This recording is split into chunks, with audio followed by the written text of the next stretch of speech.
নমস্কাৰ বন্ধুসকল, মই সিদ্ধাৰ্থ শংকৰ কলিতা আৰু এটা নতুন ভিডিঅ' লৈ মই মোৰ চেনেল সিদ্ধাৰ্থ শংকৰ কলিতালৈ আপোনালোকক আদৰণি জনাইছোঁ। বন্ধুসকল, এয়া দেখিছে বৰষুণ পৰি আছে, মুষলধাৰ বৰষুণ। কালি ৰাতিৰ পৰা নন ষ্টপ বৰষুণ দি আছে। এইকেইদিনো বৰষুণ দি আছিলে, মাজে মাজে এৰে আকৌ বৰষুণ দিয়ে, মাজে মাজে এৰে আকৌ বৰষুণ দিয়ে, ঠিক এনেধৰণৰ হৈ আছে। এই বৰষুণৰ মাজতো আমি আচলতে এনেদৰে তিৰপাল তৰি এয়া মিস্ত্ৰী লাগি আছে, দেখিছেই মিস্ত্ৰী লাগি আছে, কাম ৰখিবলৈ দিয়া নাই, কাম পূৰ্ণ গতিত চলি আছে। কিন্তু এনেধৰণৰ বৰষুণ হৈ থাকিলে যথেষ্ট অসুবিধাৰ সন্মুখীন হয়। এখন গাহৰি ফাৰ্মত যথেষ্ট অসুবিধাই দেখা দিয়ে। গতিকে আজিৰ ভিডিঅ'টো মই এই সম্পৰ্কে ল'বলৈ বিচাৰিছোঁ যে এনেকুৱা ধৰণৰ বৰষুণৰ বতৰত গাহৰিক কেনেদৰে কেয়াৰ কৰিব, আপুনি গাহৰি গঁৰালত এই সাৱধানতা কেনেধৰণে ল'ব যদি এনেদৰে কণ্টিনিউ বৰষুণ আহি থাকিবলৈ হয়। গতিকে বন্ধুসকল চাব, আমি আচলতে আমাৰ গাহৰি ফাৰ্মখন আজি কি কৰিছোঁ, এই বৰষুণৰ পানীবোৰ পৰিছে, বস্তাইদি টুকি টুকি আচলতে শুকুৱাইছোঁ। ঠিক এনেধৰণে কৰি থাকিবলগীয়া হৈছে, কিয়নো আচলতে গাহৰি গঁৰালত যদি পানী ডোঙা বান্ধি ৰৈ থাকে তেতিয়াহ'লে গাহৰিৰ যথেষ্ট ক্ষতি হ'ব পাৰে। গাহৰি নেমুনিয়া পৰ্যন্ত হৈ যাব পাৰে। আৰু এইটো ছিজনত আচলতে নেমুনিয়া হয়। মই আগৰ এটা ভিডিঅ'ত ক'বলৈ চেষ্টা কৰিছিলোঁ, বাৰিষাৰ আৰম্ভণিটোতে এই নেমুনিয়া হ'ব পাৰে। নেমুনিয়া হ'ল যদি এনেদৰে বৰষুণ দি থাকে, পানী পৰি থাকে, তেতিয়াহ'লে গাহৰিৰ মৃত্যু পৰ্যন্ত হ'ব পাৰে। আৰু গাহৰিক নেমুনিয়া বুলি গম পালে যদি আচলতে শেঙুনৰ লগত খুব দাঁত উজৰ নিচিনাকৈ শেঙুন ওলাবলৈ ধৰে, তেতিয়া আপোনালোকে গম পাব যে আচলতে সেইটো নেমুনিয়া লক্ষণ। গতিকে লগে লগে আপোনালোকে এজন অভিজ্ঞ ভেটেৰিনেৰিয়ানৰ পৰামৰ্শ গ্ৰহণ কৰিব। আৰু এটা কথা, যদি নতুনকৈ পোৱালি জগিছে তেতিয়াহ'লে এনেদৰে বৰষুণ দি থাকিলে পোৱালিবোৰ যদি তিতে তেতিয়াহ'লে পোৱালিবোৰৰ বিভিন্ন ধৰণৰ ৰোগ হ'ব পাৰে। গতিকে আপোনালোকে পোৱালিবোৰ যাতে মন কৰিব, নতুনকৈ যিবোৰ পোৱালি জগিছে সেই জগা পোৱালিবোৰে যাতে বৰষুণৰ পানীত তিতিবলগীয়া নহয়, তেনেদৰে আচলতে সুৰক্ষিত কৰি ৰাখিবলৈ চেষ্টা কৰিব। আচলতে গাহৰি ফাৰ্মখন সদায় যাতে বৰষুণৰ পানীত তিতি থাকিব লগা নহয়, সেই কথাটো আচলতে মন কৰিব। আৰু গাহৰি ফাৰ্মখন যিমান পাৰে ড্ৰাই কৰি ৰাখিব লাগে, মই আগৰ ভিডিঅ'টো ক'বলৈ চেষ্টা কৰিছিলোঁ। গতিকে আপোনালোকৰ ফাৰ্মত যদি ঠিক এনেদৰে বৰষুণ পৰি আছে, যদি মজিয়াখন পূৰা তিতি আছে, তেতিয়াহ'লে আপোনালোকে এটা বস্তা লওক, শুকান বস্তা লৈ মজিয়াখন টুকিবলৈ আচলতে আপোনালোকে ব্যৱস্থা কৰক। গতিকে টুকিবলৈ ব্যৱস্থা কৰিলে যেতিয়া ড্ৰাই হৈ থাকিলে আচলতে গাহৰিৰ বেমাৰ আজাৰবোৰ সদায় কমি থাকে। বৰষুণৰ পৰা যিমান সম্ভৱ আপোনালোকে ফাৰ্মখন বচাই ৰাখিবলৈ চেষ্টা কৰিব। আপোনালোকে ব্লিচিং পাউডাৰ, পটাছ আদি দিব যাতে ফাৰ্মখন বীজাণুমুক্ত হৈ থাকে। আৰু যিমান পাৰে ফাৰ্মখন ড্ৰাই কৰি ৰাখক। যদি ফাৰ্মখন আপোনালোকে যিমান পাৰে ড্ৰাই কৰি ৰাখিব পাৰে, তেতিয়াহ'লে গাহৰিৰ কোনো ধৰণৰ ৰোগ নোহোৱাকৈ থাকিব। আপোনালোকে এই বৰষুণৰ বতৰত বিভিন্ন বীজাণুবোৰ আহিব পাৰে। গতিকে বাহিৰত আপোনালোকে লাইমিং কৰিবলৈ নাপাহৰিব। মই এইটো প্ৰত্যেকটো ভিডিঅ'তে প্ৰায় ক'বলৈ চেষ্টা কৰোঁ, আপোনালোকে লাইমিং কৰক, গুড়াচূণ চাৰিওফালে ছটিয়াওক। আৰু যিমান সম্ভৱ আপোনালোকে স্প্ৰে' কৰিবলৈ চেষ্টা কৰক। B904 স্প্ৰে' কৰক, ফৰ্মেলিন স্প্ৰে' কৰক। ফৰ্মেলিন আপোনালোকে গাহৰি গাটো স্প্ৰে' কৰিব পাৰিব।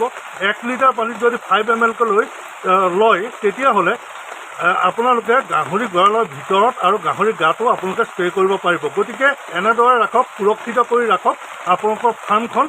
তেতিয়া বৰষুণত হোৱা ৰোগৰ পৰা আপোনালোকৰ ফাৰ্মৰ গাহৰিবোৰ সুৰক্ষিত হৈ থাকিব। বন্ধুসকল, এতিয়া আহিছোঁ আমাৰ নিয়মীয়া প্ৰশ্ন উত্তৰ শিতান সংবিধানলৈ। আজি সংবিধান শিতানৰ প্ৰথমে মই ঘন গগৈ প্ৰশ্নটো লৈছোঁ।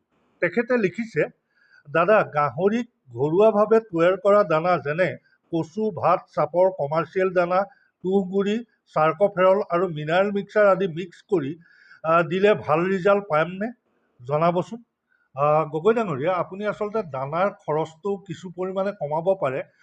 কমাৰ্চিয়েল দানাৰ লগত যদি এনেধৰণৰ ঘৰুৱা ইনগ্ৰিডিয়েণ্টছবোৰ এড কৰে, তেতিয়াহ'লে আপুনি দানাৰ খৰচটো কিছু পৰিমাণে কমাব পাৰে। আপুনি কচু ব্যৱহাৰ কৰিব পাৰে, ভাতো ব্যৱহাৰ কৰিব পাৰে, বা চাপৰ ব্যৱহাৰ কৰিব পাৰে, ৰাইচ পলিচ ব্যৱহাৰ কৰিব পাৰে, তাত মিনাৰেল মিক্সাৰ আপুনি ব্যৱহাৰ কৰিব পাৰে, বা চাৰ্কফেৰলো ব্যৱহাৰ কৰিব পাৰে। তেনেধৰণে ব্যৱহাৰ কৰি আপুনি যদি গাহৰি দানা তৈয়াৰ কৰে, তেতিয়াহ'লে তাতো আপুনি ভাল ৰিজাল্টেই পাব। কিন্তু ইনগ্ৰিডিয়েণ্টছ যিবোৰ দিব সেইবোৰ সম পৰিমাণৰ হ'ব লাগিব। এইবাৰৰ প্ৰশ্নটো লৈছোঁ, কৰিছে জিতু ডি ব্লগছ। তেখেতে লিখিছে, দাদা, মোৰ 12টা গাহৰি আছে, 40 কেজিমান হ'ব। চাৰ্কফেৰল কিমান দিব লাগিব প্লিজ জনাবচোন। ডাঙৰীয়া, আপোনাৰ আচলতে 12টা গাহৰি যি 40 কেজি ওজনৰ আছে সেয়া ব্ৰিডিঙৰ গাহৰি নে ফেটেনিঙৰ গাহৰি, এইটো স্পষ্ট কৰাহেঁতেন বেছি ভাল আছিল। যি কি নহওক, আপুনি 40 কেজি ওজনৰ গাহৰিটোক 5 পৰা 10 ml আপুনি চাৰ্কোফেৰল দিব পাৰে, দিনটোত এবাৰকৈ দিলেই হয়। গতিকে আপুনি তেনেদৰে চাৰ্কোফেৰল ব্যৱহাৰ কৰিব পাৰে। আৰু সকলো গাহৰিকেই চাৰ্কোফেৰল আচলতে ব্যৱহাৰ কৰিব পাৰি, সৰুৰ পৰা ডাঙৰলৈকে। খালি তাৰ পৰিমাণটো অলপ ইফাল সিফাল কৰি দিব লাগিব। সৰু হ'লে অলপ কমকৈ দিব লাগিব, ডাঙৰ হ'লে অলপ বঢ়াই দিব লাগিব।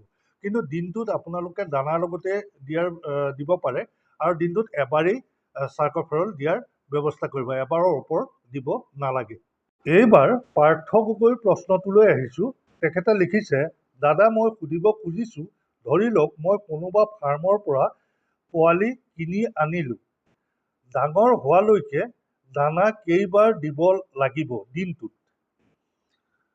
গগৈ ডাঙৰীয়া, মই আচলতে আগৰ কেইবাটা প্ৰশ্নটো এই কথাটো উত্তৰ দি যাওঁ, এই প্ৰশ্নটো উত্তৰ দি যাওঁ, বা মোৰ ভিডিঅ'ও আছে। দানা আপুনি 2বাৰ দিলেই হ'ল, 2 টাইম দিলেই হ'ল, ৰাতিপুৱা এবাৰ, গধূলি এবাৰ, বা আবেলি সময়ত। আপুনি এই 2 টাইম দানা দিলেই হয়। আচলতে 2 টাইমতকৈ বেছি দানা মই মোৰ ফাৰ্মত নিদিওঁ, কিছুমান 3 টাইমো দিয়ে, কিন্তু আপুনি দানা 2 টাইম দিলেই হয়। এইবাৰ ৰক্তিম বৰুৱাৰ প্ৰশ্নটোলৈ আহিছোঁ। তেখেতে লিখিছে, দাদা আপোনাৰ প্ৰতিটো ভিডিঅ'ই এটা নতুন কথা শিকাই থৈ যায়, আপোনাৰ পৰা বহুত নতুন পালক উপকৃত হৈছে। বৰুৱা ডাঙৰীয়া, মই আচলতে শিকাৰোহে, মই শিকিহে আছোঁ। গাহৰিৰ বিষয়ে শিকি শেষ কৰিব নোৱাৰি। আৰু মোৰ যিমান কেইদিন হৈছে গাহৰি পালন কৰা, তাৰ পৰা যি যৎকিঞ্চিত অভিজ্ঞতা অৰ্জন কৰিছোঁ, সেইখিনিয়ে আচলতে এটা এটা ভিডিঅ'ৰ যোগেদি মই শ্বেয়াৰ কৰি যাব খোজোঁ।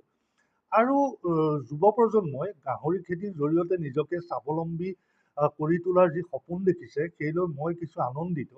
আৰু মই আপোনাক ধন্যবাদ জনাইছোঁ, আপুনি উপকৃত হোৱা বুলি জানি, বা আপোনাৰ মুখেৰে মোৰ ভিডিঅ' চাই আন 10জন উপকৃত হৈছে বুলি জানি মোৰ শ্ৰম সাৰ্থক হোৱা যেন লাগিছে। এইবাৰৰ প্ৰশ্নটোলৈ আহিছোঁ, কৰিছে গোবিন্দ বে। তেখেতে লিখিছে, দাদা একেমাকৰ পোৱালি সৰু ডাঙৰ কিয় হয়? বে ডাঙৰীয়া, এইটো আচলতে বিভিন্ন কাৰণত হ'ব পাৰে। কেতিয়াবা মাকৰ ফেটছ বেছি হ'লেও এনেকুৱা ধৰণৰ জন্মগতভাৱে কিছুমান পোৱালি গ্ৰ'থবোৰ কমি আহে, কিছুমান খুব ভাল গ্ৰ'থৰ পোৱালি হয়। এনেধৰণৰ সমস্যা হ'ব পাৰে, বিভিন্ন কাৰণত হ'ব পাৰে। সেই সম্পৰ্কে আচলতে অলপ দীঘলকৈ ক'ব লাগিব, এটা ভিডিঅ'ই হ'বগৈ।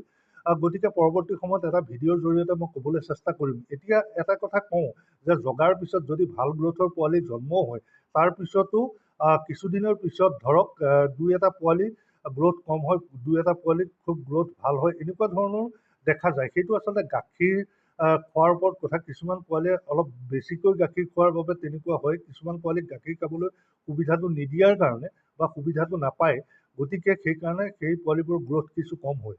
সেই ক্ষেত্ৰত ফাৰ্মাৰজন অলপ সচেতন হ'ব লাগে।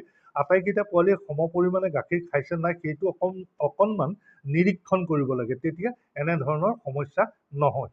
বন্ধুসকল, ভিডিঅ'টো আৰু দীঘলীয়া নকৰোঁ, বৰষুণ এতিয়াও দিয়ে আছে, বৰষুণে যথেষ্ট আমনি দিছে।